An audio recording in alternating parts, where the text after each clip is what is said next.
Yeah, Christian Eriksen and Manchester United had a verbal agreement which was subject to a medical. He's had a very successful, very rigorous checkup, and now they've announced a 3-year deal, which everyone's really happy about because Erik ten Hag was quite keen to fortify his midfield options, and it felt like that area has been dragging, especially with the Frankie de Jong pursuit.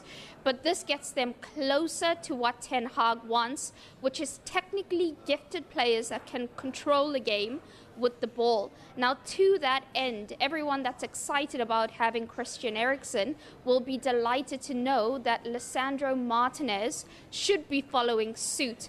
We expect an announcement quite close with that as well. We reported that a deal with Ajax was in the final stages of being wrapped up. The player had stated his intention to reunite with Erik ten Hag. Arsenal were interested in him and had to divert their attention elsewhere because he wanted to go to Old Trafford.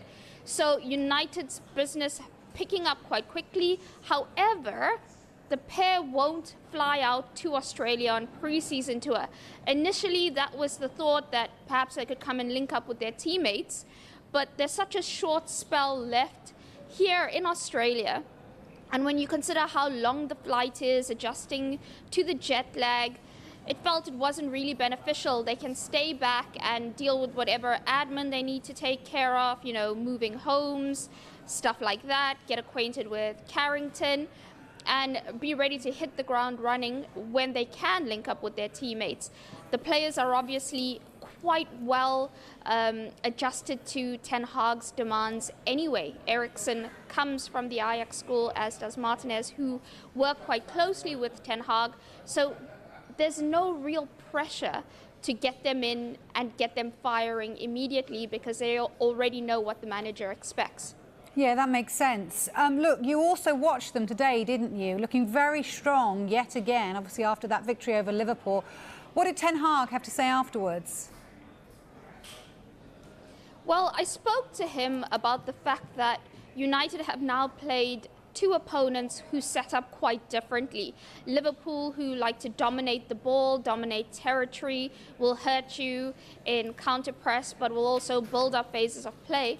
And today they faced Melbourne Victory, who wanted to play in a very low block, quite obstructive. And the positive thing for him was that in both games they managed to create a lot of chances and finish them. However, he's noticed that the balance of the team, especially in attacking phases, are still off. At one time they rely too heavily on the left side, on another they rely too heavily on the right. He wants the team to adjust and to have balance so that they have variety in attack, and it's not so easy for the opposition to stifle them when they're only building play down one channel.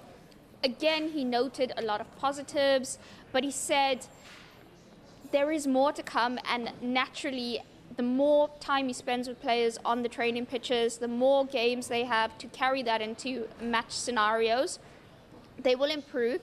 He is happier with their counter-pressing. He said he can see the principles just taking shape some more. And he says by the end of this tour, he should have a greater understanding of which players really have cottoned on to his philosophy.